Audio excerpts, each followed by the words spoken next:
Today we're going to look at the conditions of the flames blazing forth and cooling down as this occurs in our everyday, ordinary lives, and will do so according to natural principles. These conditions of the arising and the cooling down of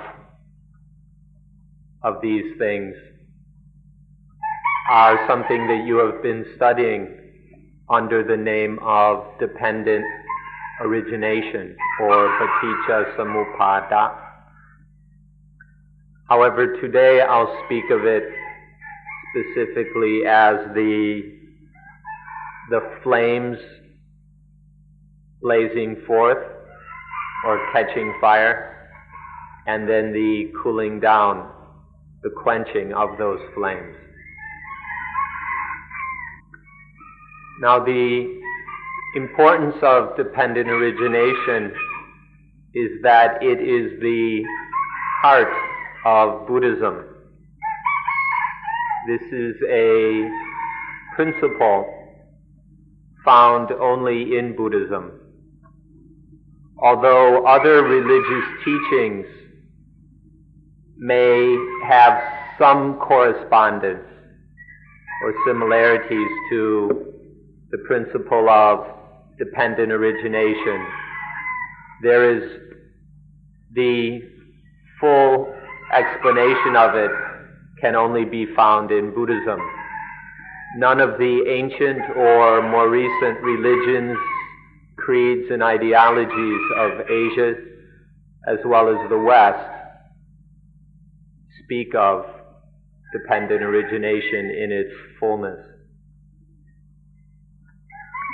And it's because of this teaching of dependent origination that Buddhism is considered to be the one scientific religion, the one religion which is able to face and cooperate with the scientific needs and aims of the modern world.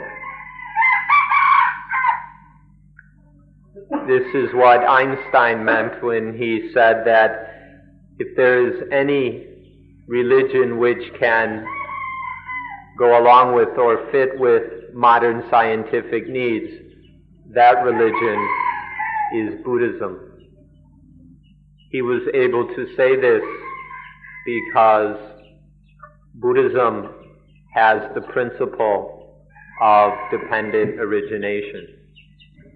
If we describe it in its general outline, we call it the Four Noble Truths, or the Ariya-sacca. If we speak in detail, it's called dependent origination, paticca samuppada, or the law of conditionality, tappajayata. And further, this matter has the honor of being spoken of by the Buddha as whoever sees dependent origination sees the Dhamma, and whoever sees the Dhamma sees me.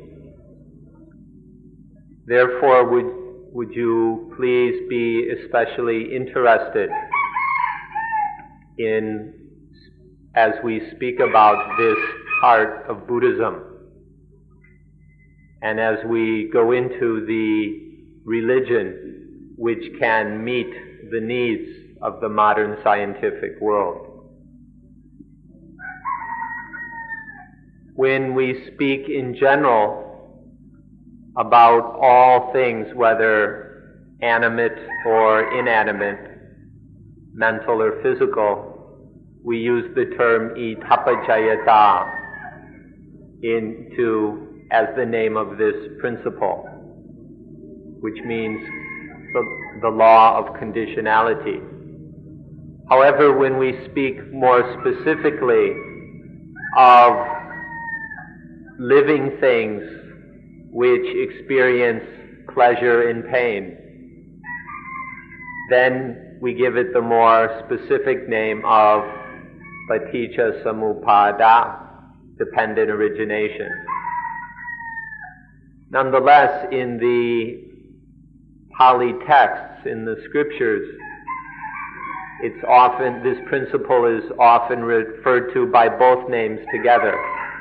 Itapajayata paticca samupado.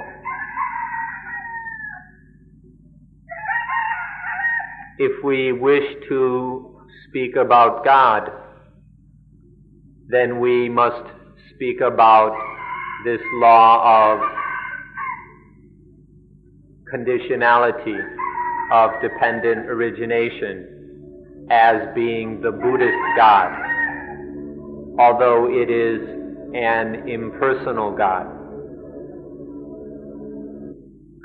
There are Western scholars who say that Buddhism is atheistic, meaning that it has no God. You ought to know, however, that, and therefore they say Buddhism is not a religion, assuming that a religion must have a God. You should know, however, that Buddhism is not atheistic, that Buddhism has a God. However, this is an impersonal God. Therefore, Buddhism is worthy of the name religion, in fact, more so than any other religious tradition or teaching. Concerning this word religion, we should understand its meaning correctly. Religion comes from the root lig or leg. The Latin scholars aren't quite sure. One means to observe in the sense of practice, and the other means to bind. And so we ought to understand the word to religion to mean the system of observances or practices which binds humanity, binds the human being to the highest thing.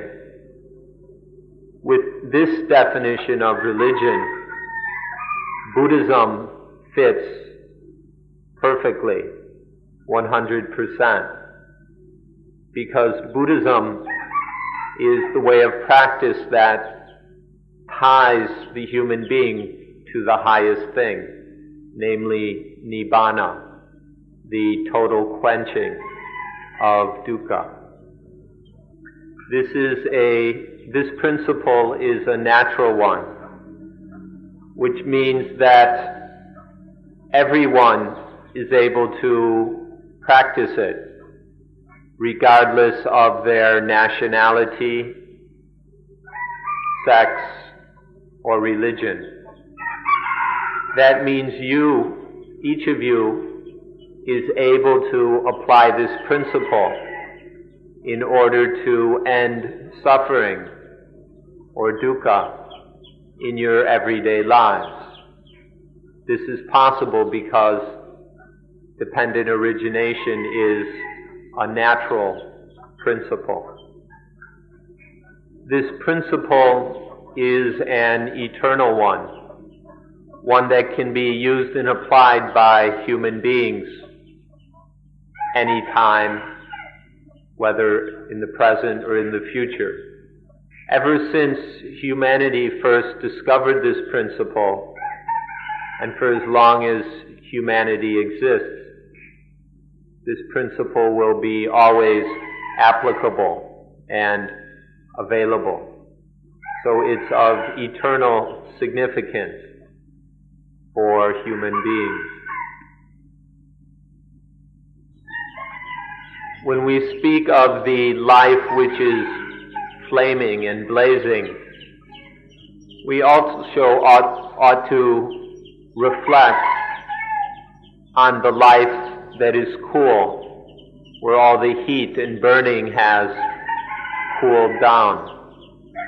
And so allow us to consider this coolness in life, the quenching of the heat a little bit, in order to guide us on our path. In religions with ordinary kinds of gods, the meaning of coolness is to be united with God. Buddhism, however, does not have that kind of a God. And so we speak of realizing the highest thing, which is nibbana, or in Sanskrit, nirvana. The meaning of nibbana, nirvana, is coolness. And so we ought to study what it is to be cool. We should examine the meaning of coolness.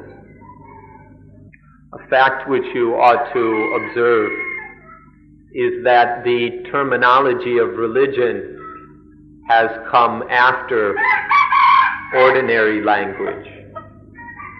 For this reason, religion must borrow the words and terms of ordinary everyday life and then give them a new, particularly religious meaning.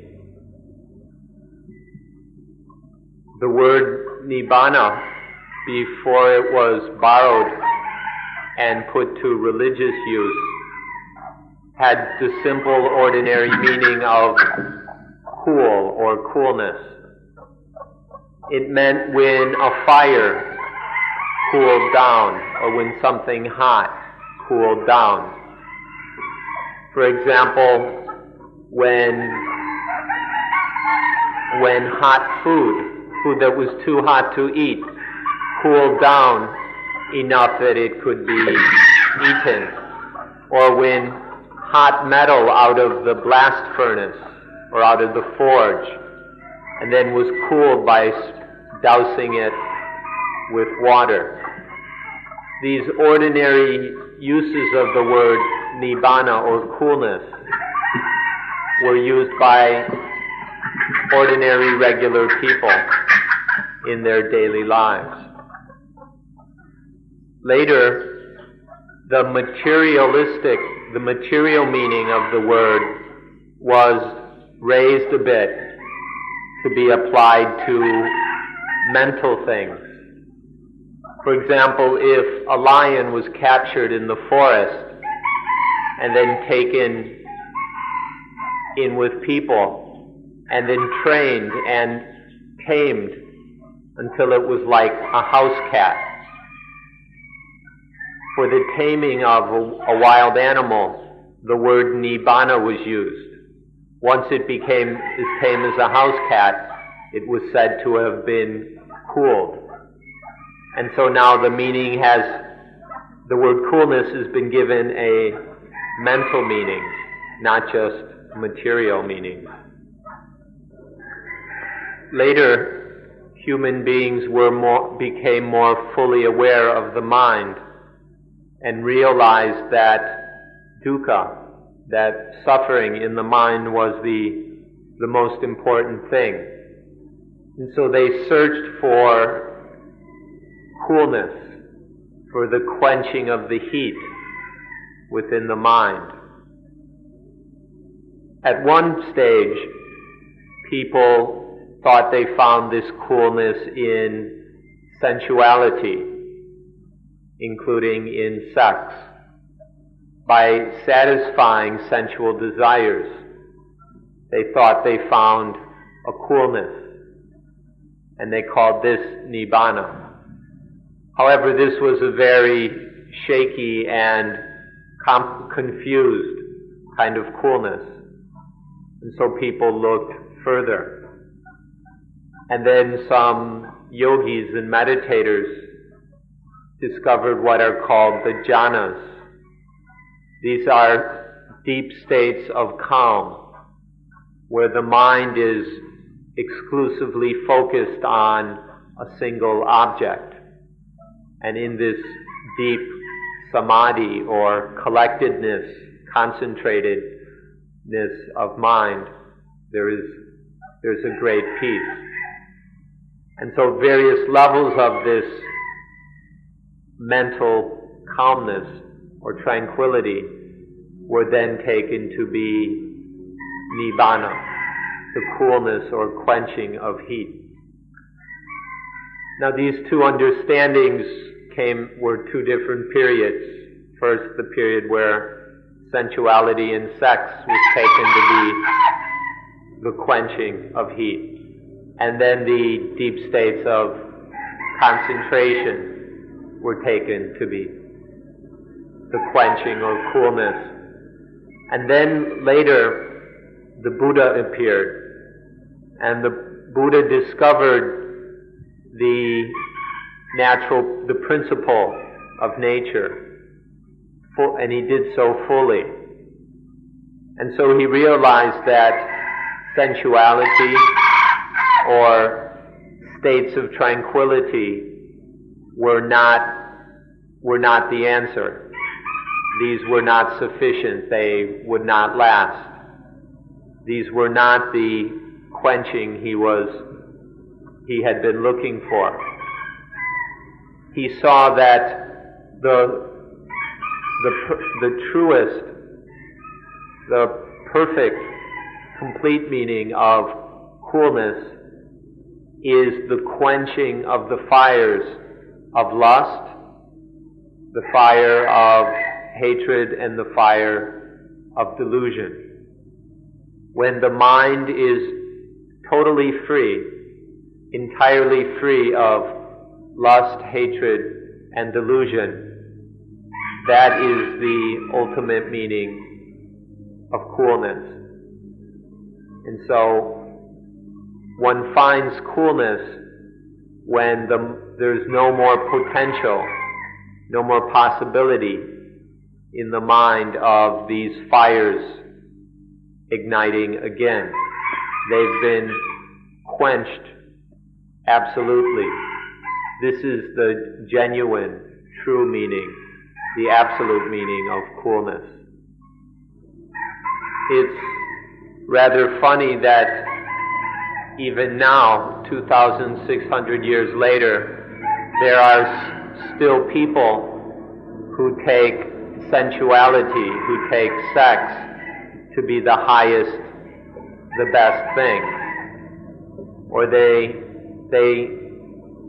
cling to the highest positive as their goal in life, as the end of their problems. So we need to look very closely to understand that even the highest positive, even the best positive, is hot. We need to realize that true coolness is beyond even the positive. True quenching is beyond and above both the positive and the negative. Now it's quite difficult for people to understand that even the most exquisite, refined positive is still hot. And so we must examine this very carefully if we are to see the real coolness, which is beyond positive and negative, which is beyond all dualities, good and evil, and all the other pairs of opposites. The positive is still trapped in duality. When you're reaching after the positive, you're also getting the negative simultaneously. For the mind to be truly cool, it needs to be beyond positive and negative together. In the tantric schools of Hinduism, and even in certain groups of Buddhists, sex is taken to be Nibbana. At least, or some of them at least, take sex to be a path or a way to Nibbana. This is quite surprising that even now there are people who still cling to this idea instead of looking for the highest and truest meaning of Nibbana. Sensuality and sex is hot. This may be hard to see, so we need to examine it carefully. You could say that it's a wet kind of heat. It's a particular kind of heat which is wet or soaking wet. One cannot find, and in this there is always a kind of struggle to rely upon, to base one's life on sensuality and sex means that one is involved in constant struggle, in all kinds of difficulty regarding these things. It's much easier, much better just to leave that alone, to not depend on it, in order to find the true coolness, which is when the fires of lust, hatred, and delusion are entirely cooled.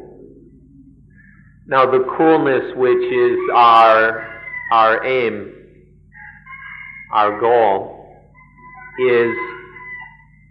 has two important qualities. We should understand them. The first quality of this coolness is peacefulness, a cool peacefulness. And the second quality is usefulness.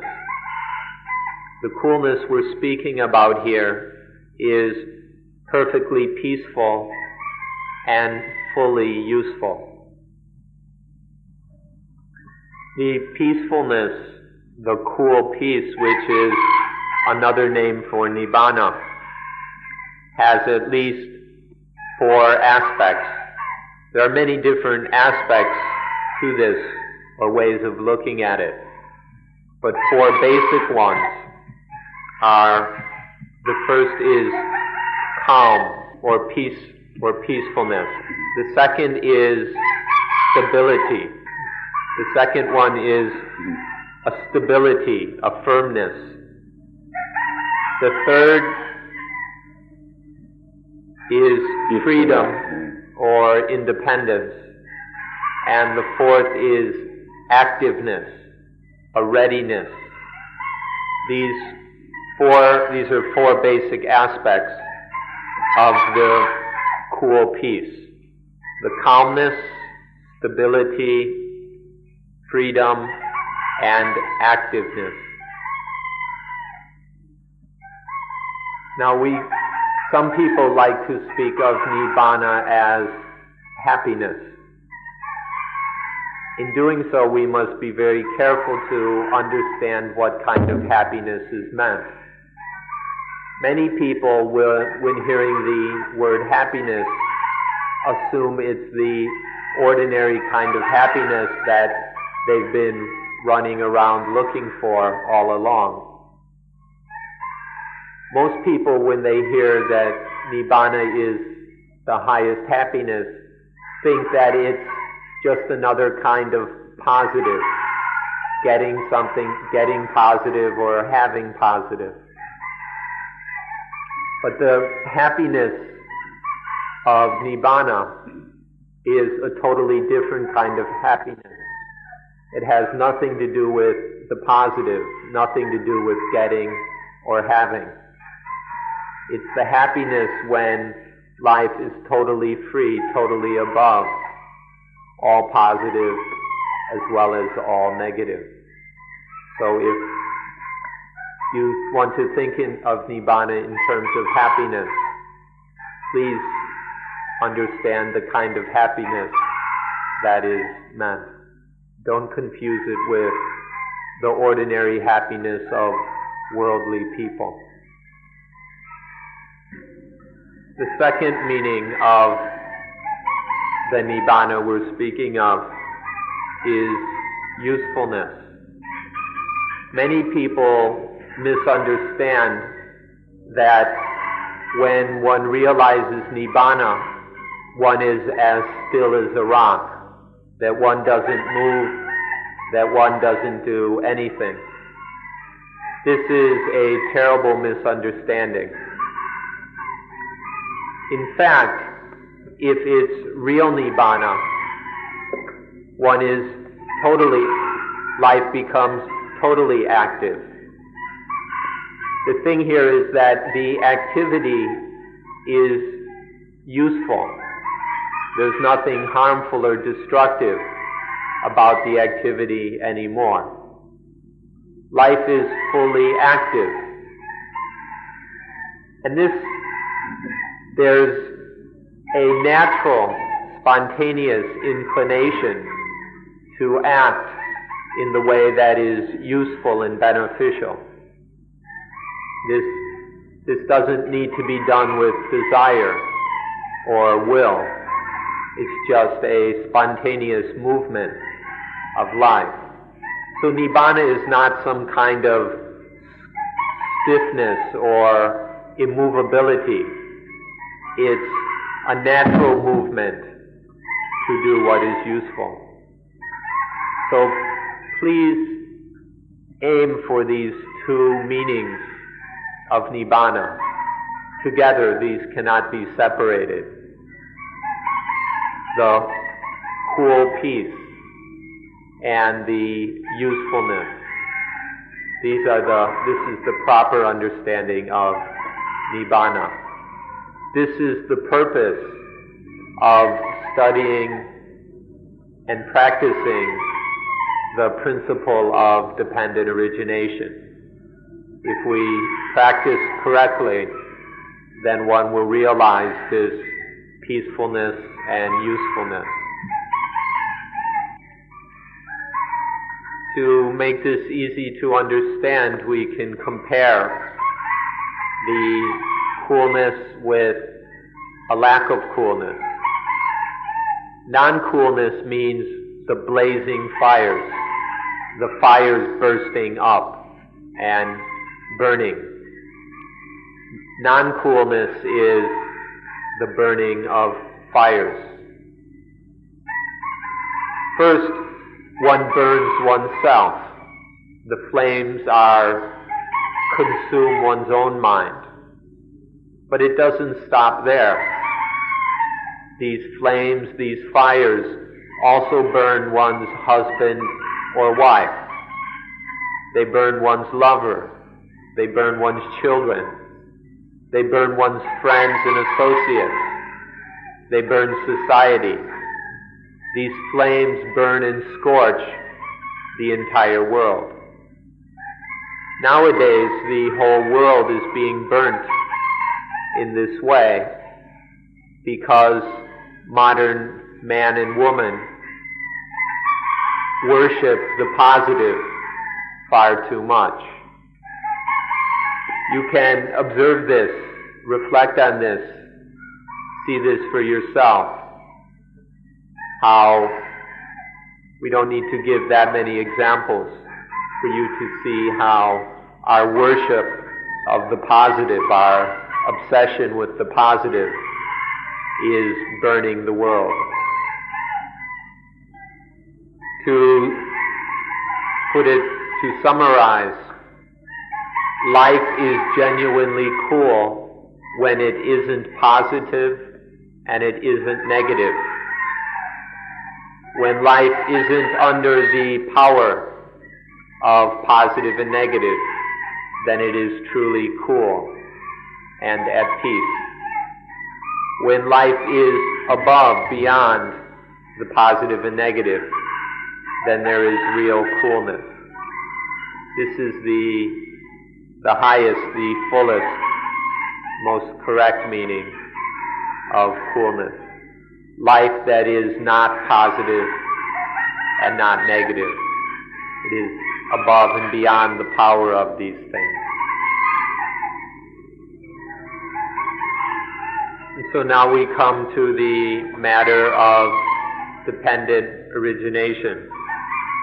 In order to study this, please remember the things that I asked you to remember yesterday, namely the ayatanika dhammas, the ayatana, the senses, and all the things associated with the senses. There are the 6 senses, the 6 kind of sense objects. That is the inner ayatana and the outer ayatana. And there are the 6 kinds of sense consciousness or vijnana. Then the 6 kinds of contact, phassa. And finally the 6 kinds of feeling or vedana. There are these 5 sets, each set with 6 members, for a total of 30 elements. These are the ayatanika dhammas, the things associated with the senses. Please recall these in order to understand dependent origination. If we're familiar with these ayatanika dhammas, then we can study and practice dependent origination even in our daily lives, in ordinary life. Allow us to stress and repeat these again because it's very important. Okay, there are our eyes, ears, nose, tongue, body, and mind. These are the 6 senses. Then there are the forms, sounds, odors, flavors, touches, and mental objects, which are the sense objects which stimulate the 6 senses. And then there are these 6 kinds of consciousness, eye consciousness, ear consciousness, and so on, which arise when a sense object stimulates one of its corresponding sense. For example, a sound stimulates the ear, then ear consciousness arises. Then there is contact, phassa. When these 3 things meet, when the sense object, and sense consciousness function together, that is called contact. And then finally feeling, the 6 kinds of feeling that arise dependent on the 6 kinds of contact. These are very important if we are to understand life with any accuracy and truth. We must observe and understand these 30 ayatanika dhammas, even in ordinary life, even at home as we go about our daily chores. So we can consider the eyes, ears, nose, tongue, body, and mind to be fireplaces. These are the places where the fire is built. The eyes, ears, etc. And then the forms, sounds, odors, flavors, and so on are the fuel. It's the wood or the fuel that we put in the fireplace. And then there is consciousness, the 3rd element. Now when these 3 elements come together, when they interact with ignorance, when these three interact in an ignorant way, when the mind is under the power of ignorance, then the fire is ignited. This ignition of the fire is called ignorant contact. If the contact of these three things is stupid, then the fire is started. And then the feelings are ignorant, and the feelings are the flames itself. So you can understand the senses are the fireplace, the sense objects are the fuel, then there's consciousness. Sense contact is, when it's under the power of ignorance, is the ignition of the fuel, and then the feelings are the flames, are the fires themselves. This is happening over and over again every day. In our normal existence, these fires are being lit over and over again. But it's something too mental, too spiritual for us to pay attention. We're so concerned and so obsessed with material things that we ignore and overlook these flames as they get ignited over and over again, many times, hundreds, thousands of times in a day. So it's necessary to start to observe this. This is easy to understand if we follow the principle, if we see and follow the principle that if stupid at contact, the fires blaze.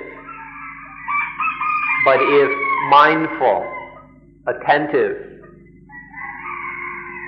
that means intelligent at contact, there are no fires. If we're stupid at contact, it catches fire. But if there is mindfulness and intelligence, the fires can't catch. Now, if contact is ignorant, then the feelings that arise from it are ignorant, are foolish. And when these feelings are stupid, then there arises desire, tanha. And the word tanha always means something blind, something ignorant. So this means if there is foolishness, ignorance at contact, then it will lead to desire, which gets us into all kinds of problems. However, if we are intelligent, mindful, and awake at contact, then any feelings that arise will be cool. The feelings will be intelligent rather than stupid. And then, instead of desire happening, there will be aspiration. The aspiration, the aim to do what is correct, to do what is truly beneficial and safe. So, study this difference very carefully. Not by thinking, but by watching it in life. The difference between if there's a lack of awareness, if there will be ignorance at contact, the contact will be stupid, the feeling will be stupid, and there will be desire, which is always blind. However, if there's mindfulness and intelligence at contact, the feeling is safe, is cool, and there arises aspiration or sankappa, which is just for the mind to tend towards what is high, towards what is truly peaceful and of benefit. Now when there is desire, when there is ignorant desire, there arises the thought, the concept of the one who desires. Because desire is ignorant, there develops the ignorant concept of a desirer. Now this concept is both an illusion and it's deluding. It's an illusion because the desirer isn't really there. There's no reality behind this concept. So we say it's elusive.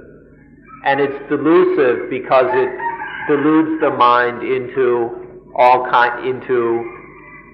into ego. The ego is born, the me, which leads to selfishness.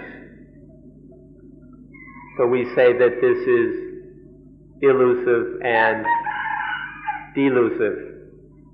What's quite funny about this, and helps you to see this, the illusion at work, is that the desirer doesn't happen until after there is desire. The desire comes first, and then the desirer. Now, this may sound illogical, but the problem is in the limits of your own thinking, if it does seem illogical.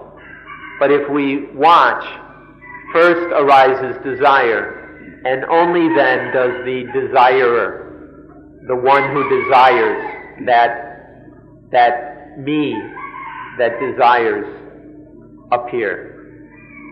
Now people are unable to understand Dhamma because they don't catch this truth.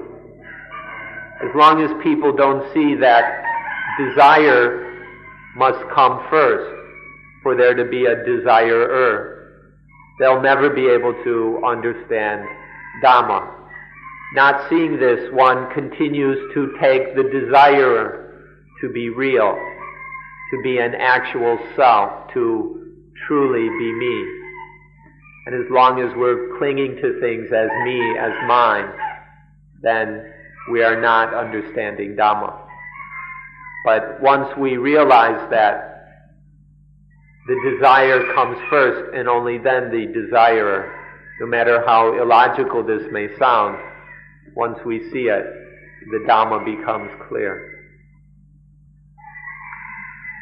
So we ask all of you to get together with your friends and discuss how desire comes first, and only then is the desirer born.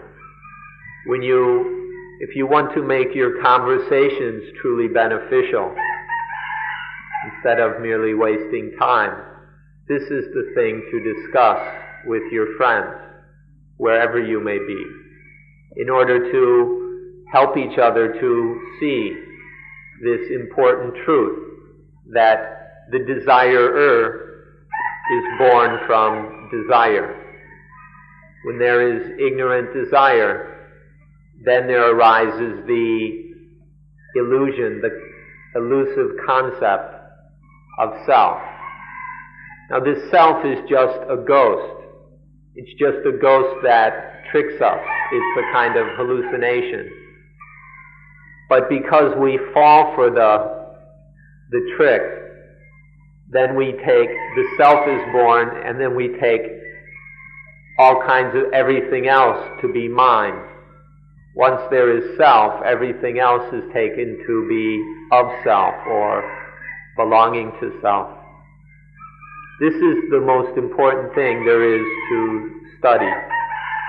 This is the most important subject of discussion. So we encourage you to go into this deeply enough to see the fact that the desirer is born out of desire. The self doesn't exist. This fact that the self is an illusion, that it doesn't really exist, is called in Buddhism not self, the truth of not self, or anatta. In Thai, there's a word which isn't so easy to translate that describes the self very well. It's a kind of spirit or ghost which isn't real, but nonetheless deceives us. So you can call it a tricky ghost, or you can just call it a hallucination, some kind of ghost that we think we see, but isn't really there. So the self is like this. Once this hallucination occurs, then it's followed by the further delusion of things belonging to it.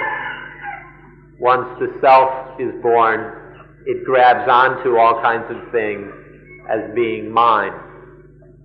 Once there is this self and of self, or me and mine, then selfishness is born. And selfishness exists solely for the purpose of destroying the world. The only thing selfishness will accomplish is destruction. This is what's growing out of ignorant desire. As for how selfishness will destroy the world, we really don't need to explain this. There are so many examples all over the place that you can easily find them for yourself. You can see by looking around how selfishness is increasing the amount of war, the amount of environmental destruction, the amount of corruption, the dishonesty among politicians, and on and on and on. So you can see this quite easily for yourself, how selfishness is going to destroy the world. And please reflect on the meaning of when we use the word hallucination. This ghost, it's an hallucination, meaning it tricks us, it deceives us. It deceives us into clinging to things as being mine, and then this hallucination tricks us into selfishness. And once we are selfish, we participate, we contribute to the destruction of the world. This explanation doesn't yet fully capture the meaning of the Thai word pi-log. Pi is a spirit or a kind of ghost that is a very common word in Thai, and many people believe in and claim to see these things, these spirits or ghosts. Log means to trick, to deceive. And there's always it's not a playful trickery, it's a nasty, evil, harmful kind of trickery. And so this is what we mean, I'm trying to translate as this hallucination or this deceptive, deceitful ghost. To understand it, you should realize whenever this deceitful ghost appears, then the flames ignite instantaneously. Wherever the flames are, there is this deceitful ghost. Okay, we'll go back to the beginning and take it step by step. When there is stimulation amongst the senses, between sense organ and sense object, then this is the fireplace is loaded with fuel. It's already. Once there is ignorant contact and then ignorant feeling, the fire has been started and is being stoked. Once there is tanha, desire, the fire is blazing. Once the fire leads to attachment, upadana, becoming, bhava, and then ego birth, jati, then the fire is burning. It's burning and consuming. Let's stop a minute and take a closer look at the word jati, or birth, because there's a secret here which can be easily misunderstood.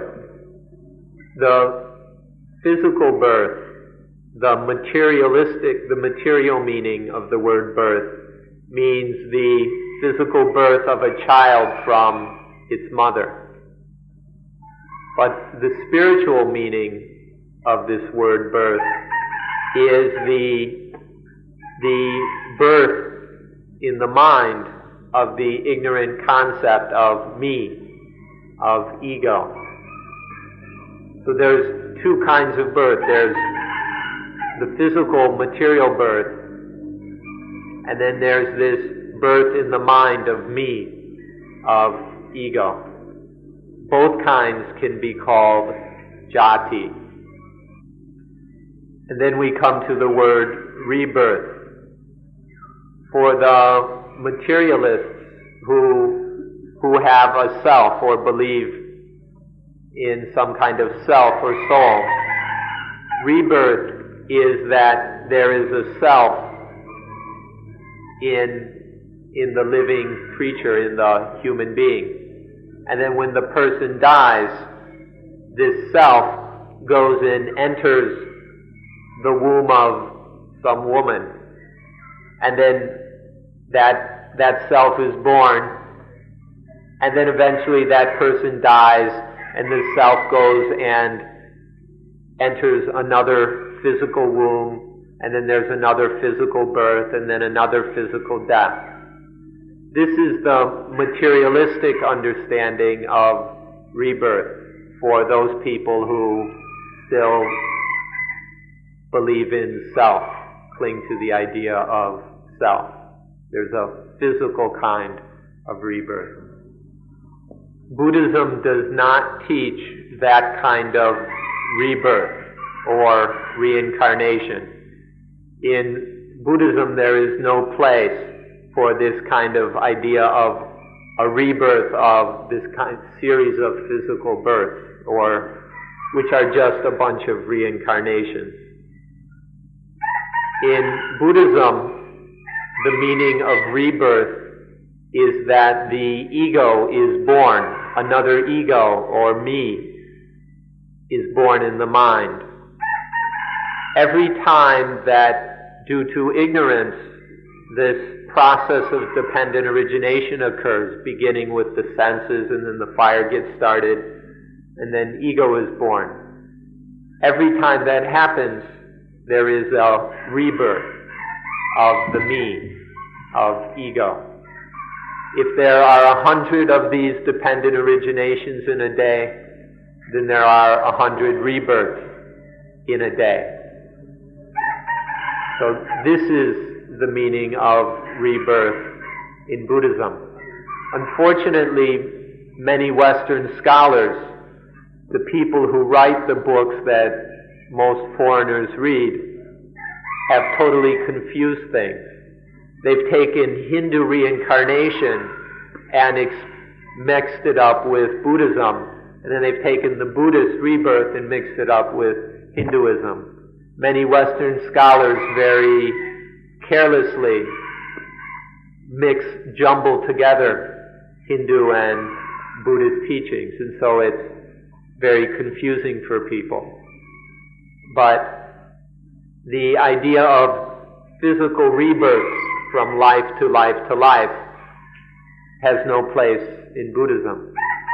The proper teaching in Buddhism is the rebirth of ego, which can happen many times in one day. Now let's go back to what it's like to be burnt by these fires. Whenever the deceitful ghost appears, then we get burnt in these fires. Now what this fires here means dukkha. Whenever there's this deceitful ghost of self, of me, then there is a kind of suffering.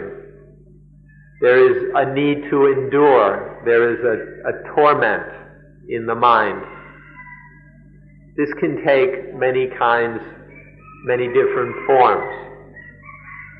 For example, when there is self, when this deceitful ghost appears, then there may be thoughts of death. And then death is frightening. It's a heavy, difficult experience. Or thoughts of illness. Thoughts of getting old. If there is ego, and one has then any thoughts or concepts about illness, old age, and death, is very peaceful or very painful. These are frightening. They terrify us. This is then to be burnt by fires of old age, illness, and death. There are other symptoms of these fires. One is sorrow, soka. Then there's paditewa, lamentation, dukkha, pain, domanassa, sadness, and upayasa, anguish, despair. None of these different fires can appear without the deceitful ghost to light everything on fire. But once there is the me, then the me can experience all these different kinds of suffering: sorrow, lamentation, pain, sadness, and anguish. So these are the different kinds, some of the different fires that burn one when there is self. All of these things can be called trouble or problems. When there is self, then self has a problem. As soon as there is self, there is a problem. Old age, illness, and death become a problem. If there's no self, these things aren't a problem. There's nothing heavy or troublesome about them. They're just natural facts. But as soon as there is this deceitful ghost, all these things become trouble. They become problems. And these problems burn. They burn the mind. They burn life. Now the ghost deceives us so that we don't even know the fire. Although we're burning, we don't even realize it because we're tricked by this ghost. In fact, the ghost deceives us so badly that we go and love the fire. We just love getting burned. And so we're tricked so badly that we cling desperately to the positive. So first this hallucination appears, and then this ghost tricks us so we don't even see the burning that is going on. And then we fall in love with the burning. We take it to be positive. We delude ourselves that this is positive, this is great, this is wonderful, this is beautiful. This is how the ghost deceives us. This ghost deceives us so that we love selfishness. The selfishness that is destroying the world, doing all the harm that is done to people, becomes very attractive to us because this ghost deceives us.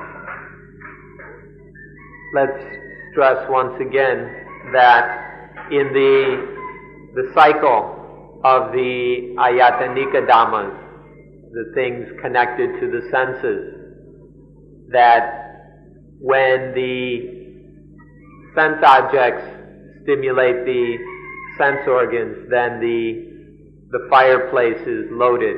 This is the fuel is right there. The fire is ignited when there is ignorant contact. And then the fire blazes when there is desire. And then the fire burns when there is attachment, becoming, and birth. The birth of the ego, the spiritual birth that we have already discussed.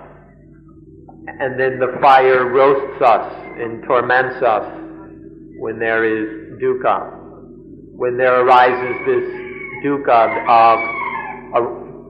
due to the ignorance of all these things, then we are roasted and tormented in those flames. And so please observe that everything is blazing. This body itself is a blast furnace. Now we come to a secret which we never see, although it's happening all the time. This fire is igniting all the time, but still we don't realize it. This is what we'll look at now.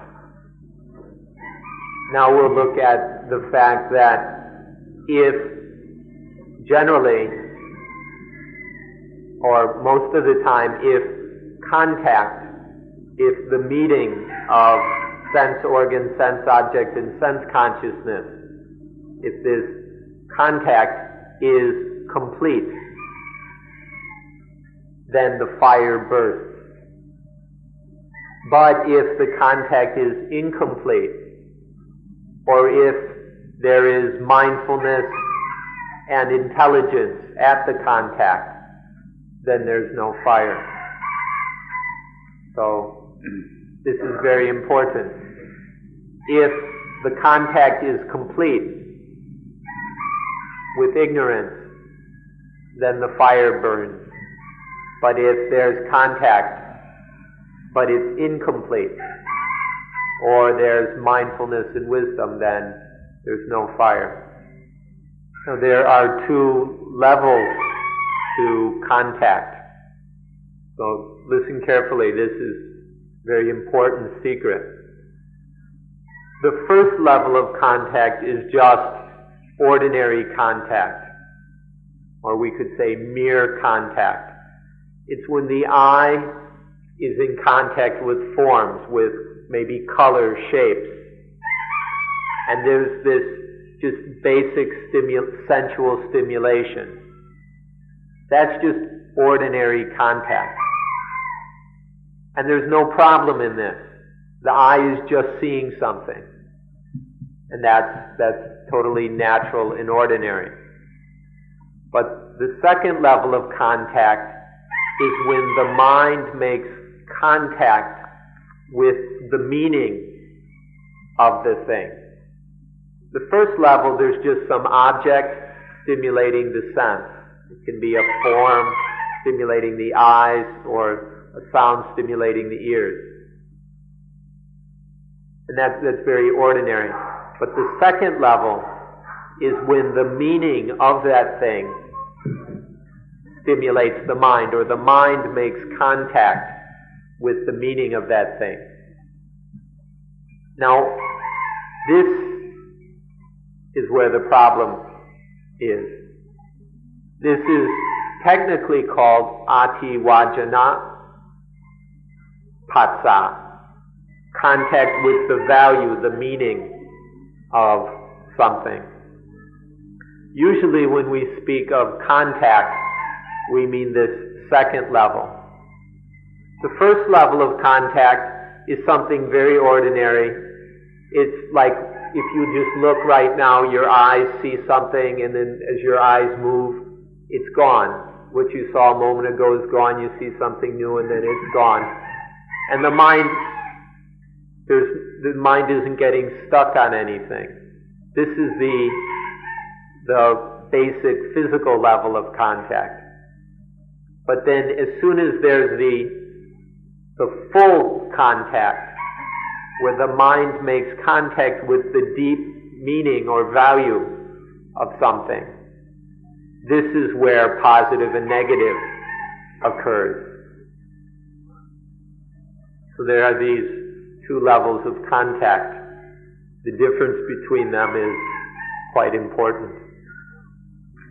The first level of contact makes contact with the dimensions or the color or shape of something. The second level of contact makes contact with the value or the meaning or the advantage of something. Be very careful of this second level of contact. This is where the fire starts. The first contact just contacts the skin of the thing. But the second contact makes contact with the meat of it, with its meaning, its value. Be careful of the second kind of contact. It's the kind that will burn you. It's the same with sounds. When the ear, the first level of contact is when the ear makes contact with sounds or with sound waves. And the second level is when the mind makes contact with the meaning of that sound. It's the second level of contact, whether with the contact with the meaning of forms, sounds, odors, tastes, touches, and mental experiences. This is where the fire starts. If we aren't foolish at contact, if we are aware at contact, then the fire doesn't start. No flames burst forth. But if we're careless, if we're foolish at contact, then the fire gets started. And all our problems happen. When there's awareness and wisdom, then the flow of dependent origination stops. And so the fires don't occur. So would you all make contact with the world? Would you all relate to the world with mindfulness and wisdom, so that the flow, the stream of dependent origination will stop right there at the contact which remains cool and intelligent? If you experience the world in this way, then none of the fires will burst forth. Nothing will get burned. Now, our lives are constantly in contact with sounds, forms, odors, tastes, touches, and all kinds of mental objects. This constant stream of sense objects is passing through life. Life is constantly in contact with all this. But with mindfulness and issdom, we can stop each contact right there to be just ordinary contact, not to stop the flow, the stream of dependent origination. And then the fires are cooled. The fires aren't even started or ignited. And then our life is free of dukkha. Life is cool. And we've realized the purpose of life, the peacefulness and the usefulness. This is discovered right there at contact by being mindful and wise in experiencing the world. Then everything is cool, life is peaceful and useful. And that wraps things up. Our life will stop bursting into the flames of a blast furnace when we're aware of, understand, and can master the flow of dependent origination. As long as we don't understand this, our life keeps bursting into flames. But once we understand it, there are no more flames. This is all we need to know. This subject is quite an extensive one, and so the time has filled up quite quickly.